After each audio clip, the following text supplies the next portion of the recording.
to live without failing at something unless you live so cautiously that you might not have lived at all, in which case you fail by default. So said J.K. Rowling to the graduating class of 2008 at Harvard. I think this advice is applicable to every one of us at all stages of our lives. I wear 3 hats professionally. First hat, professor and academic. Second hat, I'm a leadership coach and trainer. And third hat, I'm a philosopher and humanitarian. But across the body of my work, one thing that I find common with everyone I interact with, whether as a coachee or a client or a student, is our fear of failure. I've been a faculty at IIM Bangalore for the last 10 years, and because of that, bulk of the participants that I interact with are from premier educational institutes or work in blue chip corporate companies. And ironically, what I've found is that the more successful their past track record, the more crippling their fear of failure. In fact, when I first introduced this topic on fear of failure to MBA students, what always happens is that I receive so much of a pushback from the students, arguing and claiming and insisting that it is their fear of failure that has brought them the achievements and brought them where they are today. It takes a lot of debating and a lot of reflection and questioning and introspection to start even coming to appreciate the possibility that although the fear of failure, while it can be something that raises us to action, is not necessarily the best or only form of motivation that exists. So why is fear of failure a limitation? And why do I say it is not the best form of motivation that exists? For this, I'm going to tell you a little bit about the way our brain is structured. So when we are under the influence of any kind of fear, including the fear of failure, the part of our brain that's in the driving seat, the part of the brain that controls our thinking and decision making, is really a very primitive part of the brain. It is not our evolved neocortex. So the decisions and the thoughts that we have access to through our brains when we are afraid are not our best thoughts, and they are not definitely our wisest decisions. So frankly, the fear of failure sabotages us in the task that you're doing, whether it's an exam or whether it's a presentation or a business decision. But there's another way that fear of failure sabotages us as well. And this is even more interesting because this is what happens in life, where it's not an exam, there isn't a syllabus, but where you need to venture into new and unknown territories, you want to innovate, you want to do something different. And this is where the fear of failure actually, even without our realizing it, it holds us back. Because what our brain is telling us is danger, danger. If you go there, you could fail. And you know what? We've actually been conditioned to avoid failure at any cost, which means we avoid even trying out those tasks which actually have a chance of failure associated with them. So let's take a closer look at this demon called fear of failure and understand how it builds up and how we can overcome it. The first thing to acknowledge about fear of failure is that it's completely man-made. It does not exist in nature. Do babies have any fear of failure? Look at a toddler learning to walk. The toddler is crawling and then she tries to stand up, falls, tries again, falls. You never see the toddler say, oh no, I failed. Failure 1, failure 2, oh no, I'm such a failure. No. So the toddler does not even have the concept of failure in his or her head. For him, it's just an experience. It's just feedback. Oh, it didn't work out this way. Let's try this way. Let's do it again. And that is what it is for you too. And that is how it was when you were a baby, when you were a child. So where and when did we really start having even a concept of something called failure? It probably started for most of us in school where, there was a certain cutoff marks and we were said, okay, you pass, you fail, and this is success, this is failure. And that's fine because yes, the schooling system had its need and logic, but the thing is, our brains bought into these notions at a later point in time, and therefore this is called conditioning. It's not natural, which means it doesn't have to be there. And because it is conditioning, we can actually uncondition ourselves from this. So there are 4 approaches that I'm going to suggest to you, and which you can practice to uncondition your brain from this construct, this kind of mental model of success and failure that it has bought into. And if you can't uncondition your brain completely, you can at least loosen the grip that this construct has on it. And I'm going to give you 4 approaches. You don't have to use all 4, but you can use any one that you most resonate with. So the first approach stems from the world of business, from design thinking. And this is to adopt a prototyping mindset with everything. So what is prototyping? In design thinking, prototyping is when you create a product or a service or an offering. You create something and you don't expect right away that what you're creating has to be best or it has to go out that way. You actually get feedback from customers, from the users, from anyone you want, and you tweak it further and you tweak it further and you make it better and you make it better. And that's the whole idea of a prototype. So what if you could use this prototyping approach to everything that you do?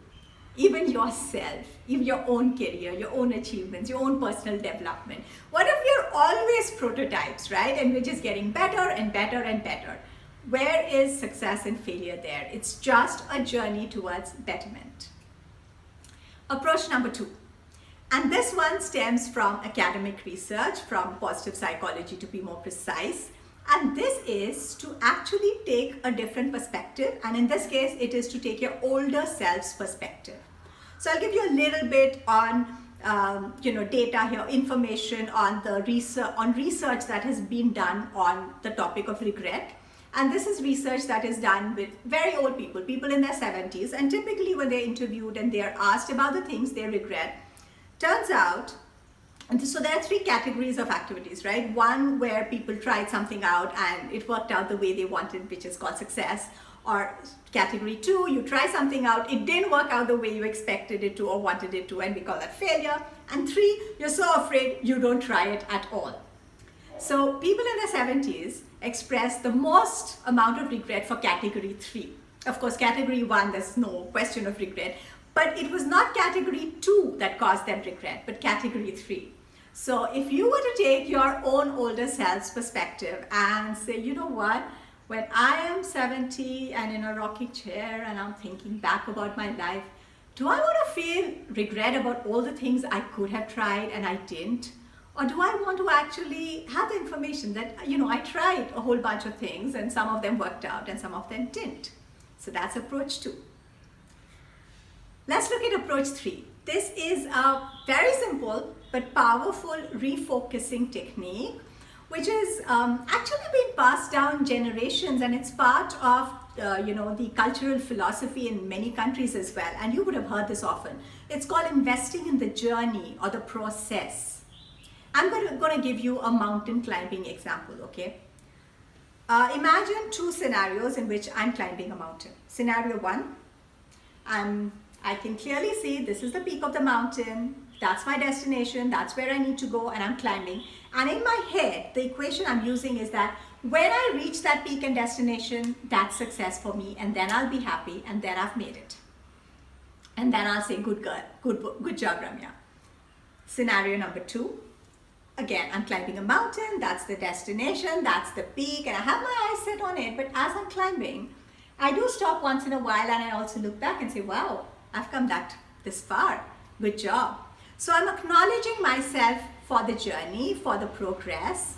And as I'm climbing the mountain, I look around, I take pictures, I look at the birds, the butterflies, I make friends with my co-travelers. I learn about the mountain, the environment, the people I'm walking with. So I'm investing in the journey. Now, in both cases, there is a chance that we might never reach the peak. Anything could happen, right? We might have to abandon the journey or the expedition. And in both cases, it's a failure because that was the original task, right? That was the original thing that we set out to do. But in which case do you think the failure is going to be more devastating? In case A, because all the eggs are only when I reach there am I going to be successful. Otherwise, it's a waste of time. In case B, well, I didn't reach there. I might still feel bad, but then I've learned so many things. I've had a good time. I've developed as a person, and the journey was not bad as well.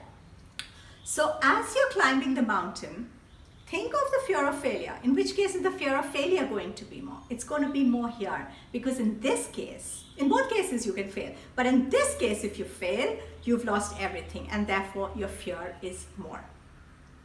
Approach number 4. And this is my favorite, and this has its roots in the Buddhist tradition, but it's also just, common sense. It's to approach a paradigm of non-judgment.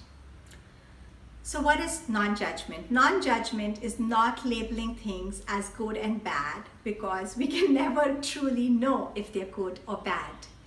And I'm going to give you a short story here to remember this, because it's a very powerful story and it works for me and it works for most of my students and clients. So this story is called Good Thing, Bad Thing, Who Knows? There was a farmer once who lived on the edge of the forest, and one day his favorite horse ran away into the forest. The neighbors came and they were all expressing condolences. Oh no, this is such a bad thing, your horse ran away. The farmer only said, my horse ran away, that is true. Good thing, bad thing, who knows? After a couple of weeks, that horse came back with 3 more horses. It was a wonderful extrovertish horse. And the farmer now had 4 horses. And the neighbors came back and said, celebration, this is amazing. Oh, this is so nice. And the farmer only said again, my horse has come back with 3 horses, that is true. Good thing, bad thing, who knows? The neighbors were puzzled, what's going on? But, time went on, and the farmer had an 18-year-old son who used to help him on the farm. Wild horses need to be broken. When he was trying to tame one of these horses, she kicked him, he fell down, had a fracture, bedridden. Neighbors came back. Oh no, it was such a curse, and we're so sorry, and such a misfortune. And the farmer only said, my son got hurt, that is true. He is in pain, that's true. He has a broken leg. Good thing, bad thing, who knows? And the neighbors were like, what's going on here? Like, the boy is in pain, but time went on. 2 more weeks pass and war breaks out in the kingdom, and it's that kind of a war where the king says, you know what? We want all the young men into our army, even though they knew they're going to lose the war. So everyone's recruited into the army except one young man who got a fracture. And at the end of the war, none of the other boys and men came back, but this man had a fracture, this boy, and he recovers. And the neighbors came back and said, wow, you had your son. That's so amazing. We don't. And the man said, I have my son, that is true. Good thing, bad thing, who knows? And time goes on, right? So the crux of this story, which is really very powerful for me, is that we never know enough. Our brains never know enough about the situation or about what's going to happen next. We don't have the complete story, the complete picture about how things will unfold to know what is truly good or bad for us. So in the context of success and failure, and many of you might resonate with this, sometimes you wanted something. It could be a job, it could be a promotion, it could be a certain achievement, a certain partner, and you didn't get it, and you thought of it as a failure. But in hindsight, new openings and possibilities opened up, and you're like, wow, I'm so grateful that happened, because now my life has taken on this completely different trajectory. In that case, is that failure really a failure, or was it just a turning point? So this is really approach number 4, where you decide to not judge your outcomes as good or bad. And therefore, you can still call it failure, which means you wanted something and it didn't turn out that way. But don't have to really stick in that failure with, this is a bad and horrible thing that happened to me, because who knows? So you can use any one of these 4 approaches: the practical approach of seeing everything as a prototype, the academic approach of taking your own older self's perspective, The commonsensical approach of investing in the journey, the process, or the philosophical approach of non-judgment, good thing, bad thing, who knows. Before I end this talk, I'm also going to mention three inherent qualities that you can tap into, and these are qualities that are there in all of us, but you can tap into them consciously and they become great ways to overcome fear of failure. So what are these qualities? These are courage, playfulness, and kindness. Why courage? No matter how much reframing and how much work you do, for most of us, at least that's been my experience, the fear of failure will come up every now and then, and you'll experience the fear. And that's when, instead of just hoping and wishing that the fear just magically goes off, whatever your level of fear, learn to dance with it, work with it, and use your courage to just push through it if you need to. That's where you tap into your courage and say, fear, you know what, you can be there, but you're not getting the better of me in this instance. I'm still going to go ahead and do it despite the fear. Second quality, playfulness. Again, everyone had it, you have it. And how does playfulness help? You know, look at a child playing, or think of yourself playing. When you're playing a game, you win, you lose. You're not expecting to always win. But the loss is not something that is as heavy as the way we look at failure when it comes to profession and work and the other things that we make very significant in our life. So really, playfulness is there in you, and you can tap into it, your inherent quality of looking at wins and losses and things working out and not working out, and just saying, yeah, this is the game. It's all part of the game.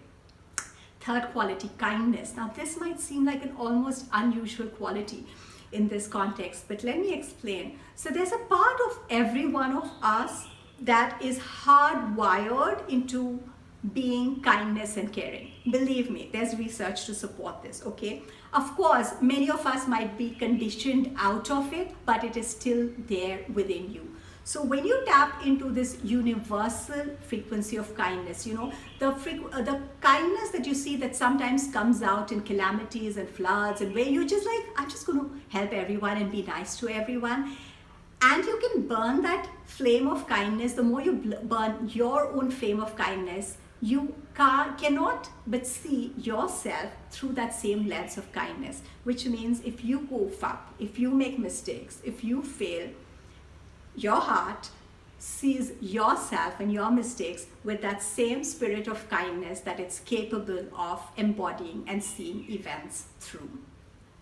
Finally, I'm going to leave you with one last simple wordplay almost, but extremely potent, which is, if and when you do fail at things, please remind your brain to conclude it or to interpret it as I failed at task XYZ, not as I am a failure. Because the first one is a conclusion at the level of the task, very context specific, and we're allowed to do that. The second one is where you're sort of telling yourself that I am a failure in my existence and as I am, which is not true, which is definitely not true. So you just are, and you can never be a failure because there is no objective definition of being a success. So please remember that you can never be a failure, but definitely you can fail at context specific things that you set out to engage and achieve.